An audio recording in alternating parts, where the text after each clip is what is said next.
I'm Gary Bembridge, and this is the third in my series answering questions that people are sending me around the cruising shutdown and the crazy world of travel. As I mentioned before, I'm not posting regular cruising videos, doesn't seem appropriate to do at this time, but I am getting lots and lots of questions. And if you do have a question, please send it to me and I'll try and do my best to answer it if I possibly can.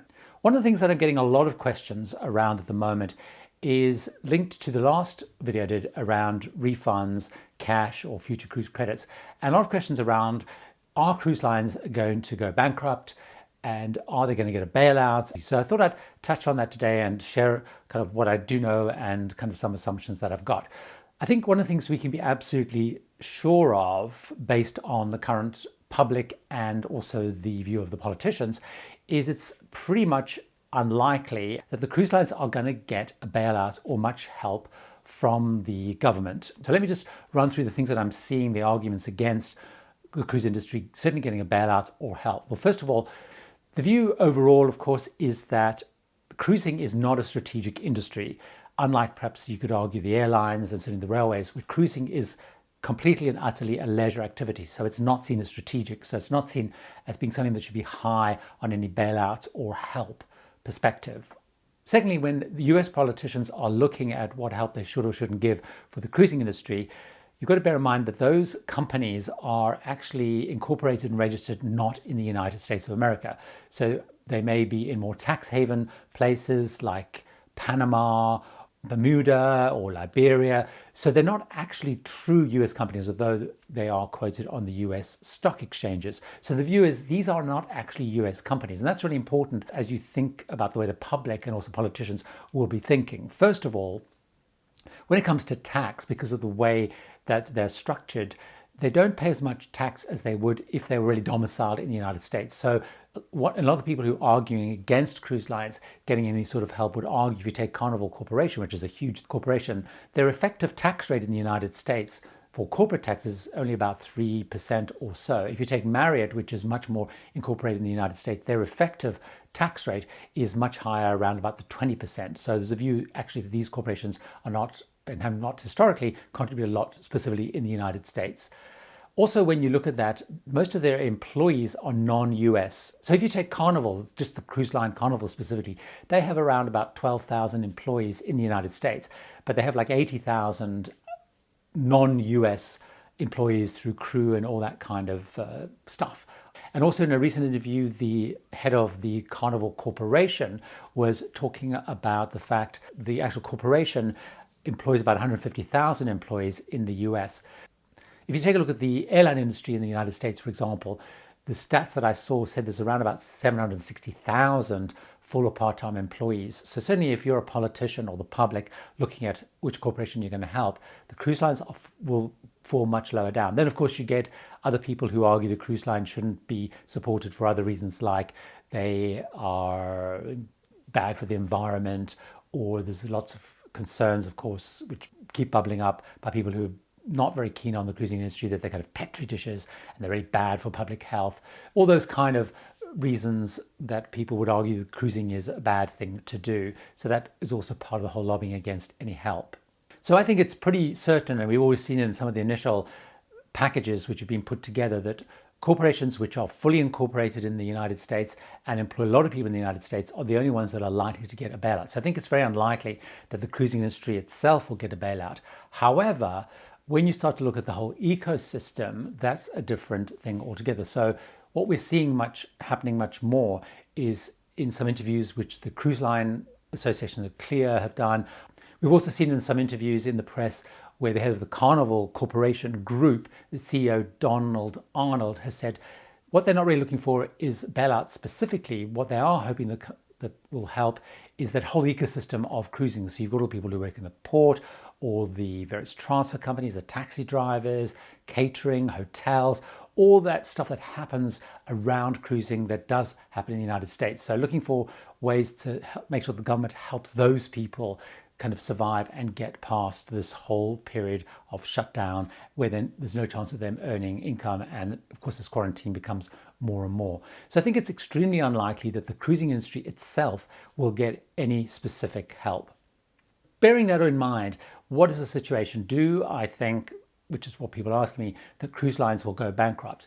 Of course, I don't know whether they are or aren't going to go bankrupt. I'll tell you my perspective. If you look at the three biggest corporations, so the Carnival Group, which of course includes Carnival, Cunard, Princess, Holland America, Seabourn, AIDA, and a whole bunch of other cruise lines. If you look at Royal Caribbean, which is of course Royal Caribbean, they have Celebrity, they have Azamara, they also have lots of relationships, they have joint ventures which create things like TUI, they have Pullman Tours, so lots and lots of companies. Then you have Norwegian, which is Norwegian, Oceania, Regent Seven Seas. So these are very big corporations, which of course they have assets with their ships, etc.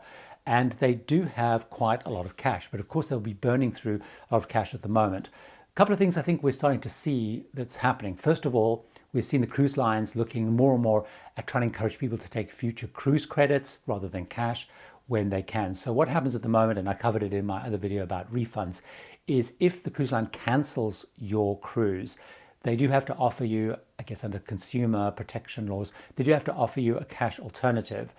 So what I've been recommending often is wait for the cruise line to cancel so that you do get that option. What a lot of the cruise lines have done though is they're doing lots and lots of incentives to encourage people not to take the cash so it doesn't pull cash out of the corporation and to take future cruise credits. And we're seeing anything from 125% up to 200% being offered to get people to take future cruise credits. The other thing we're seeing increasingly, and I do follow a site which is called Cruise Center. I follow them both online and on Facebook. And it's really clear what's happening is the cruise lines are starting to get a lot of the crews off the ships and sending them home. And there's lots of discussion also that the cruise lines are kind of indicating that once people's contracts ends, they will stop paying them. They won't be paying them anymore once the contract ends. And that's really, really important because also cruise lines, as long as they have crew on board, are having to spend money.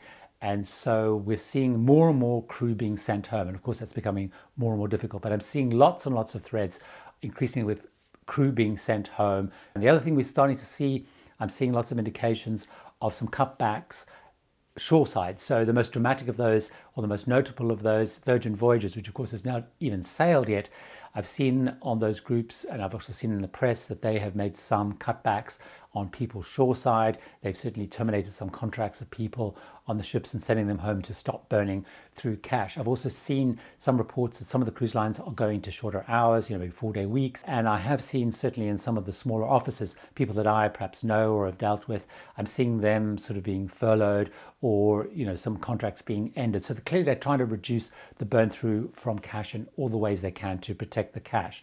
The other thing I've also seen them doing is a lot of them have the ability to call in to bring in loans and bring in more cash into the business. And a lot of those are calling on those loan credits that they have to bring more cash into the business. Now, of course, you can only go through burning cash for so long. I think those three big companies probably have a lot of resources. And I also suspect because those big companies will find in the private sector a way to keep going, because I'm pretty sure whether it's venture capital or even the banks, at some point, if things get really tight, they're probably going to see those as an opportunity to kind of take cash and take equity and kind of move things forward. So my sense is that certainly those are probably more secure. But if you're feeling nervous, what I'm saying to people is if you are nervous and you have the ability to then get a cash refund, of course, that's what you should be doing.